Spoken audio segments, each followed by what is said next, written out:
अब सबसे पहले बात करते हैं पुजारी मौत पर पॉलिटिक्स की। जयपुर में बीजेपी लालटेन यात्रा कर रही है। यात्रा के दौरान पुलिस से नोकझोंक हुई है। सी स्कीम की तरफ ये आंदोलनकारी बढ़ रहे थे। पुलिस ने बैरिकेडिंग से आगे नहीं बढ़ने दिया। किरोड़ी मीणा की तीखी नोकझोंक भी हुई है। वापस धरना स्थल पर सभी को लौटना पड़ा है। साथ ही आपको बता दें कि सरकार पर संवेदनहीनता का आरोप लगाया है किरोड़ी लाल मीणा ने। तो ये तस्वीरें हम आपको दिखा रहे हैं। यहां पर तीखी नोकझोंक हुई है। जयपुर की ये तस्वीरें हैं जहां पर सी स्कीम की तरफ ये सभी आंदोलनकारी जो हैं वो बढ़ने की कोशिश कर रहे थे। दौसा में पुजारी की मौत के मामले को लेकर अब ये मामला जयपुर पहुंच चुका है। पिछले 3 दिनों से यहां जयपुर में सिविल लाइंस फाटक पर जो परिजन हैं पुजारी के और साथ ही साथ बीजेपी का एक प्रतिनिधिमंडल और उनके साथ हैं किरोड़ी लाल मीणा। बीजेपी ने पहले लालटेन यात्रा निकाली। 2 तस्वीरों के जरिए हम आपको जयपुर में आज हुए इस लालटेन यात्रा की तस्वीर दिखा रहे हैं और दूसरी जो तस्वीर है इस दौरान पुलिस के साथ तीखी नोकझोंक हुई। बाबूलाल धायल हमारे सहयोगी सीधे इस वक्त जयपुर से अधिक जानकारी के साथ जोड़ रहे हैं। बाबूलाल, अब से कुछ देर पहले तक यह स्थिति लग रही थी कि सरकार के साथ बातचीत को लेकर के स्थिति अब आगे बनती हुई दिख रही है, फिर क्या हुआ?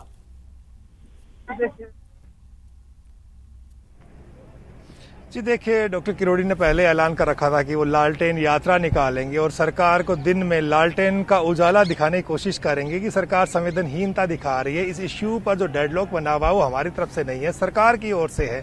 तो वो गेंद को सरकार के पाले में डालने की कोशिश कर रहे थे। उम्मीद यही थी। दिन के 1 बजे जब मैंने उनसे बात करी तो उन्होंने कहा कि सरकार की ओर से सकारात्मक संदेश मिले और मैसेज मिला और जल्द हम लोग बातचीत के लिए जा रहे हैं।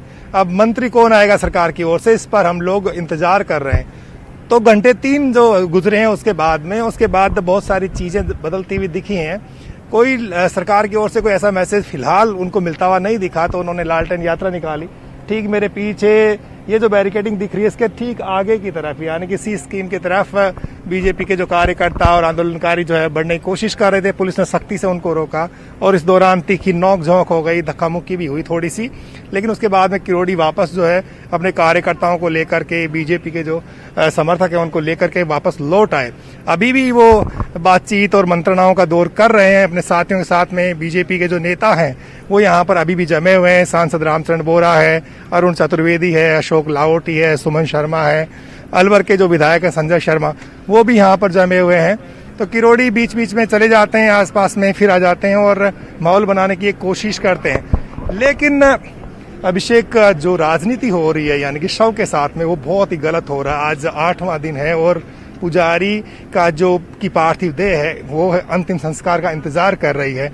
हर इंसान की इच्छा होती है, ख्वाहिश होती है कि उसके निधन के बाद में उसकी जो पार्थिव देह है उसका मतलब सम्मान के साथ में उसका अंतिम संस्कार होना चाहिए। लेकिन यहाँ तो पूरी राजनीति हो रही है।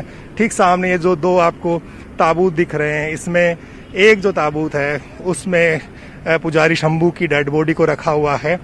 डीप फ्रीज है। हालांकि दावा किया जा रहा है कि इससे पार्थिव देह को नुकसान तो नहीं हो रहा होगा, लेकिन फिलहाल जिस तरह की सनातन धर्म में जो परंपराएं हैं उनके हिसाब से बाबूलाल, और से बॉडी को जिस तरीके की स्थिति 1 बजे लग रही थी, ऐसा लग रहा था कि समाधान आज निकल जाएगा। अब वही 4 बजे की स्थिति ऐसी है कि समाधान फिलहाल निकलता हुआ दिख नहीं रहा है। ये कम से कम लग रहा है। उम्मीद की जानी चाहिए जल्द से जल्द इसका समाधान निकले। बहुत शुक्रिया आपका बाबूलाल तमाम जानकारी के लिए। अब जैसलमेर से एक बड़ी खबर आपको बता दें। यहां पर शिक्षा विभाग में सीएसआर फंड में भ्रष्टाचार की बात सामने आई है। सीएसआर फंड में 1 करोड़ का घपला हुआ है। निजी कंपनी ने स्कूलों को फंड दिया था। शिक्षा व्यवस्था को मजबूत करने के लिए फंड दिया गया था। स्कूलों को 1 करोड़ का बजट मिला था। फंड से स्कूलों में एलसीडी टीवी, वाटर प्यूरिफायर और प्रोजेक्टर लगाए जाने थे। सीएसआर फंड को लेकर जमकर बंदरबाट हो रही है। जिस फर्म को ठेका दिया गया उसने अलग मॉडल दिया। टेंडर में रेट कम, सैंपल दिया ओरिजिनल, स्कूलों में लगाई गई टीवी अलग मिली। तो जो सैंपल दिए गए वो अलग, जो इस्तेमाल किया गया वो अलग। तो यहां पर जमकर बंदरबाट हुई है।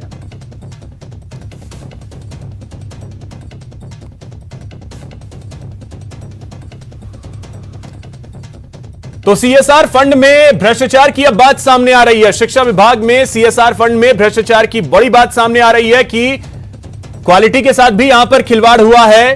जो बजट दिया गया था उसमें जो टेंडर में रेट दिखाए गए, सैंपल दिया गया वो अलग, और ओरिजिनल जो चीजें स्कूल में दिखी वो बिल्कुल अलग है।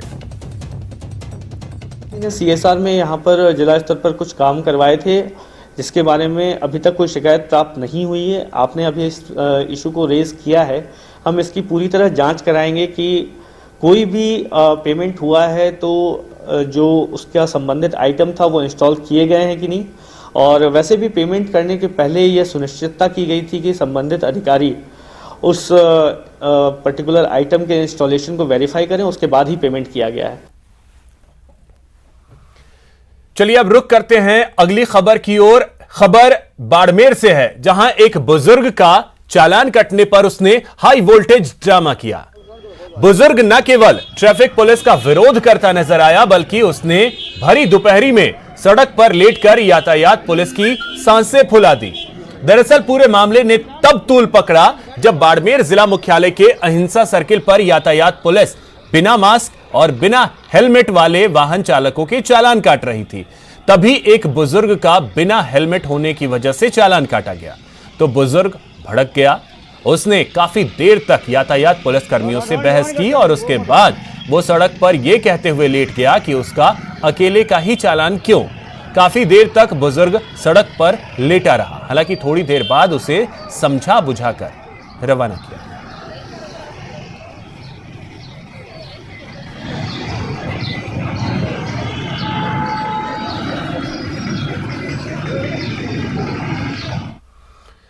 एक बड़ी खबर पोखरण से है, जहां पर एक बमनुमा चीज मिली है। खेत में यह बमनुमा चीज मिली, रेत में दबी हुई यह मिली है। पुलिस ने वायुसेना को इसकी सूचना दी है। फायरिंग एक्सरसाइज के लिए जोधपुर से जैसलमेर के पोखरण रेंज तक उड़ान भरने के बाद लड़ाकू हेलीकॉप्टर से रॉकेट गिरने के बाद वायुसेना की 4 टीमें लगातार इसकी तलाश कर रही थी और आज ये बमनुमा चीज मिली है।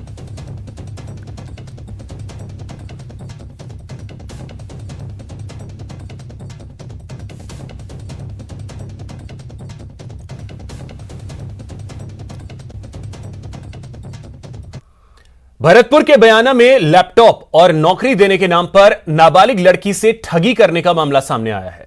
आरोपियों ने पीड़िता से करीब 27,000 रुपए की ठगी कर ली। फिलहाल बयाना कोतवाली पुलिस ने ऑनलाइन ठगी का मामला दर्ज कर लिया है और जांच कर रही है।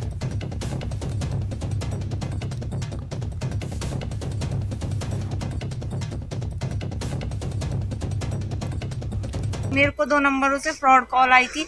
उस पर उन्होंने मुझे कहा था कि एयरटेल SMS में जॉब देंगे। 100 मैसेज करने पर मुझे मतलब रोजाना के 18,500 की पेमेंट बताई महीने की, और उन्होंने फिर मेरे से 4 किस्तों में 27,000 रुपये हड़प लिए ऐसे कह कर, और फिर उन्होंने और पेमेंट मांगा। तो मैं आज बयाना थाने में मैंने आज अपनी रिपोर्ट दर्ज कराई है। अलवर जिले में प्रेमपुरा गांव के बावड़ी वाले हनुमान मंदिर से चोर दानपात्र ले उड़े। इस दानपात्र में करीब 1 से 1.25 लाख रुपए होने की बात कही जा रही है। दरअसल ये दानपात्र हर वर्ष हनुमान जयंती पर खोला जाता है। ऐसे में इसमें साल भर की दान राशि थी, जिस पर चोरों ने हाथ साफ कर लिया।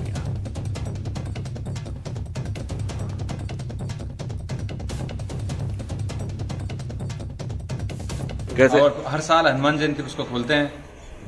साल का उसमें कलेक्शन 1-1.5 लाख रुपए का होता है। उसको चोरी हो गई, कंप्लेंट कर दी, राजगढ़ थाना कर दी, और इधर को पहला में भी कर दी। चोरियां 2-3 बार पहले भी हो चुकी, लेकिन आज तक कोई कार्रवाई नहीं हुई आज तक। कौन आया? राजगढ़ से कोई आया? राजगढ़ से आए बनवारी लाल जी एसआई, वो यहाँ मौका कर ले गए। अब टैला वाले और आ रहे हैं, देखो क्या। टोंक जिले में रफ्तार का कहर देखने को मिला। देर रात टोंक रोडवेज बस स्टैंड के पास तेज रफ्तार बाइक्स में भिड़ंत हो गई। इस हादसे में एक की मौत हो गई जबकि 3 लोग घायल हो गए, जिन्हें सआदत अस्पताल में भर्ती करवाया गया।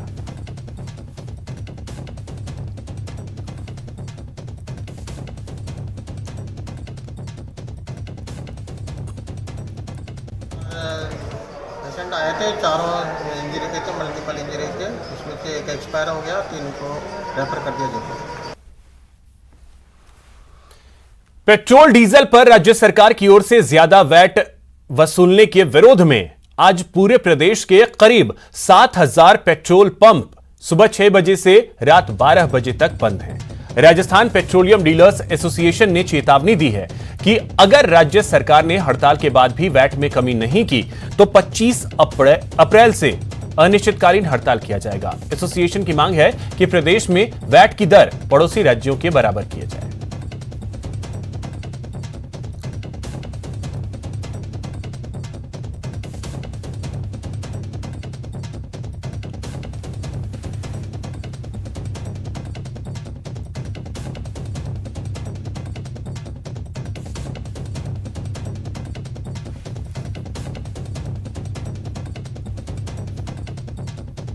तो चलिए अब आपको तस्वीरें दिखाते हैं अलग अलग जगहों की। राजस्थान पेट्रोलियम डीलर्स एसोसिएशन ने 1 दिवसीय सांकेतिक हड़ताल किया हुआ है। ऐसे में पेट्रोल पंप बंद हैं। तस्वीरें हम आपको अलग अलग जगहों की दिखा रहे हैं जहां पर पेट्रोल पंप बंद होने की वजह से लोगों को भी परेशानी का सामना करना पड़ रहा है। सीकर, बाड़मेर, बीकानेर, अजमेर की ये तस्वीरें हैं जहां पर लोग पेट्रोल लेने के लिए पहुंचे लेकिन उन्हें पेट्रोल नहीं मिल पाया क्योंकि एक दिन का यह हड़ताल है। डूंगरपुर, हनुमानगढ़, उदयपुर की यह तस्वीर है। हालांकि चेतावनी यह भी है एसोसिएशन की तरफ से कि अगर अब भी वैट की दर में कटौती नहीं की जाती है तो फिर 25 अप्रैल से अनिश्चितकालीन हड़ताल किया जाएगा।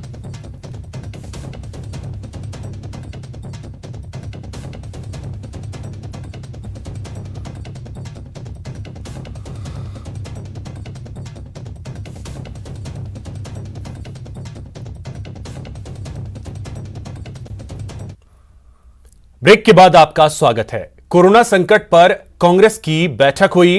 कांग्रेस अध्यक्ष सोनिया गांधी ने संवाद किया। कांग्रेस शासित राज्यों के मुख्यमंत्रियों के साथ उन्होंने चर्चा की। मुख्यमंत्री अशोक गहलोत ने ट्वीट किया है।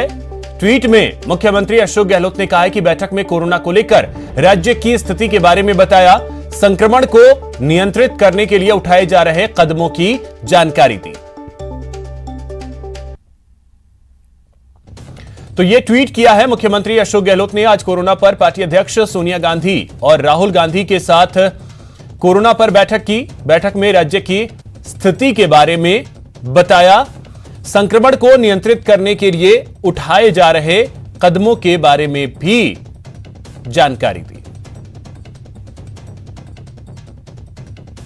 वहीं इस दौरान सोनिया गांधी ने कहा कि हम सभी इस लड़ाई में एकजुट हैं। कोरोना से जंग में सरकार का सहयोग करना महत्वपूर्ण है। राज्यों में संक्रमित और मौत का सही आंकड़ा जरूरी है। साथ ही टीकाकरण को लेकर उन्होंने कहा कि भारत में टीकाकरण पर पहले ध्यान देना चाहिए, बाद में अन्य देशों में टीका निर्यात किया जाना चाहिए। मोदी सरकार ने स्थिति का गलत इस्तेमाल किया, टीके का निर्यात किया, लेकिन भारत में टीके की कमी हो गई। महामारी कंट्रोल से बाहर ना हो, बड़े पैमाने पर टेस्टिंग होनी चाहिए, यह कहा है सोनिया गांधी ने।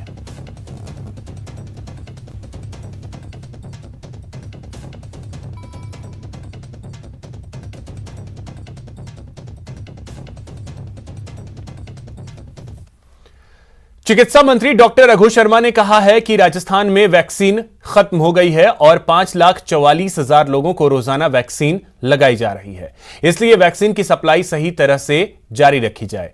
चिकित्सा मंत्री ने कहा कि प्रदेश में 2,09,00,000 व्यक्ति 45 वर्ष से ज्यादा हैं जिन्हें वैक्सीन लगनी अब बंद हो गई है क्योंकि केंद्र सरकार ने वैक्सीन देना बंद कर दिया है। 5,44,000 लोगों को हर रोज वैक्सीन लगा रहे हैं हम, और हमने कहा वैक्सीन देते रहो तो 7 लाख लोगों को हर रोज हम लगा देंगे। करीब 2 करोड़ 9 लाख लोग हैं जो 45 साल की उम्र से ऊपर के हैं। उन सब लोगों को वैक्सीन लगना अब बंद हो गया, क्योंकि भारत सरकार ने वैक्सीन देना बंद कर दिया। मुख्यमंत्री जी ने चिट्ठी लिखी है, मैंने भी भारत सरकार के चिकित्सा मंत्री को निवेदन किया है कि लोगों की ज़िंदगी बचानी है तो वैक्सीन की सप्लाई प्रॉपर रखो आप, ताकि लोगों को हम वैक्सीन दे सकें। जयपुर में वैक्सीन का टोटा देखने को मिला। यहां कई अस्पतालों में आज वैक्सीन नहीं पहुंची, जिसकी वजह से वैक्सीन सेंटर्स पर लोग परेशान होते रहे।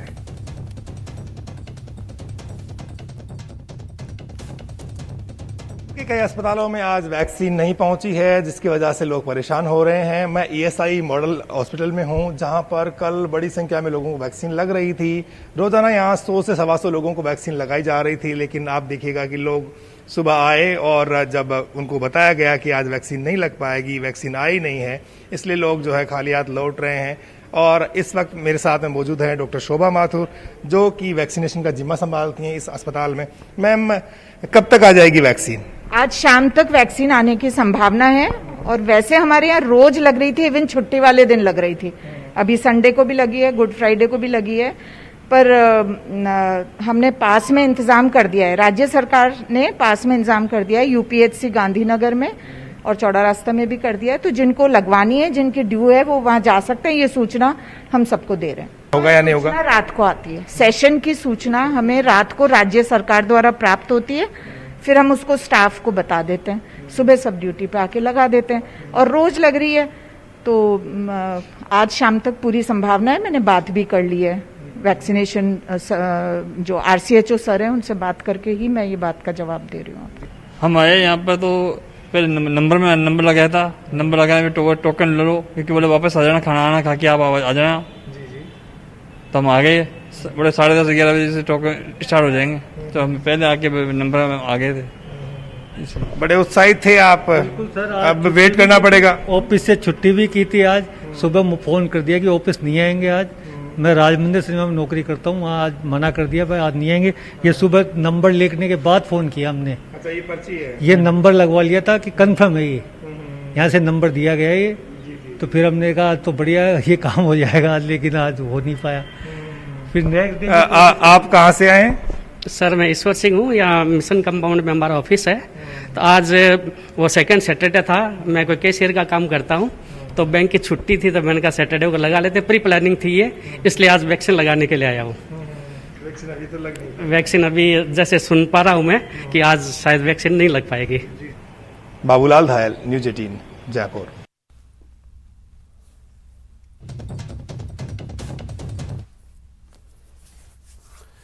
अगर आप नाम और शोहरत हासिल करना ही जिंदगी का मकसद मानते हैं और लक्ष्य के लिए आदर्शों की अनदेखी करना जरूरी समझते हैं, तो आपको बाड़मेर से आई इस रिपोर्ट को जरूर देखना चाहिए।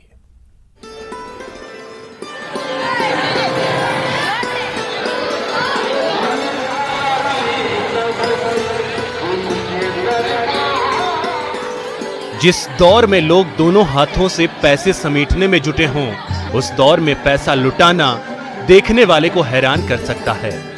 आपको हैरानी हो सकती है, लेकिन ऐसी तस्वीरें हैरान नहीं बल्कि भावुक भी करती हैं। ये तस्वीर उसकी बानगी है। मैं भाग्यशाली मानती हूँ कि मेरे बुद्धेश्वर ने मुझे पहले से ही इन्हीं वे में ढाला कि छोटी उम्र में ही संयम समझ में आ गया, पूरा संसार देखना ना पड़ा। धर्म शास्त्रों के मुताबिक हमारी इंद्रियां और मन चंचल घोड़े जैसा है।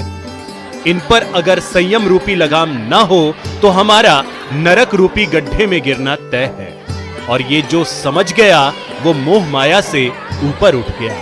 लेकिन ये समझ है कितनों में? भाई बहन दोनों एक साथ इसलिए कि मैं जुड़ा था और बहन की भावना हुई, उसकी मन में भी जिज्ञासा उत्पन्न हुई कि भैया क्या कर रहे हैं, भैया कहाँ जा रहे हैं, भैया क्या जान रहे हैं। तो उनकी ये भावना, उनकी ये जिज्ञासाओं को भी तो गुरु महाराज ने शांत किया, तो वो भी शांति के पथ पर आगे बढ़ते हुए संयम के मार्ग पर।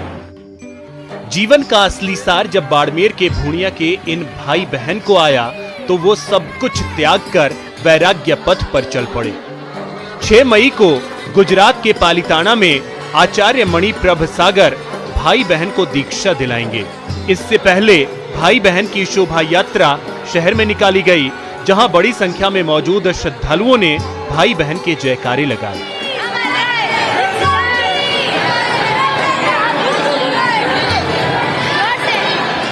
कल तक सांसारिक जीवन की चकाचौंध से घिरे रहने वाले भाई बहन जैन दीक्षा के बाद महज 2 जोड़ी कपड़े में भगवान महावीर के चरणों में अपना जीवन समर्पित कर देंगे।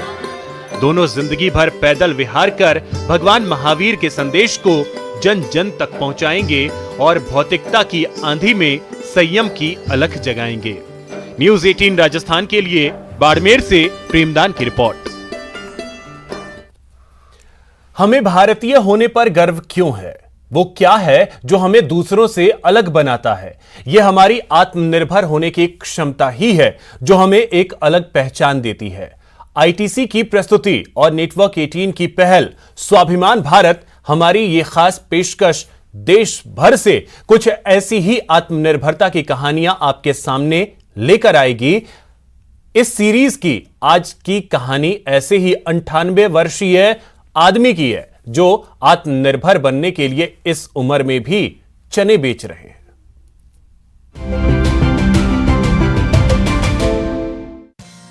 ये कहा जाता है कि उम्र सिर्फ एक नंबर है, तो 98 साल के विजयपाल सिंह इस बात को वाकई साबित करते हैं। विजयपाल सिंह उत्तर प्रदेश के रायबरेली में एक गांव की सड़कों पर बना चना या फिर कहें तो उबले हुए मटर बेचते हैं। इतने बुढ़ापे के बावजूद विजयपाल सिंह घर पर बैठना नहीं चाहते, क्योंकि घर पर बेकार बैठने से उन्हें कमजोर महसूस होता है और वह अपने बच्चों के लिए किसी भी तरह का बोझ नहीं बनना चाहते हैं। विजयपाल सिंह का वीडियो सोशल मीडिया पर वायरल होने के बाद जिले के अधिकारियों ने उनके आत्मबल और आत्मनिर्भरता को देखा। उन्हें जिला मजिस्ट्रेट के कार्यालय में आमंत्रित किया गया और 11,000 रुपए नकद के साथ साथ एक छड़ी, शॉल, राशन कार्ड और घर बनाने के लिए सहयोग दिया गया। जो व्यवसाय करते हैं वो किसी बहुत मजबूरी का नहीं करते हैं, बल्कि अपने को जिससे ये हमेशा अपना आत्मनिर्भर बने रह सके, ये जीविका है, ये आत्मविश्वास है, तो उसका हम पूरा सम्मान करते हैं। उनके आशीर्वाद के हम भी हमेशा आकांक्षी रहेंगे। विजयपाल सिंह स्वाभिमान भारत के वाकई एक शानदार उदाहरण नजर आते हैं।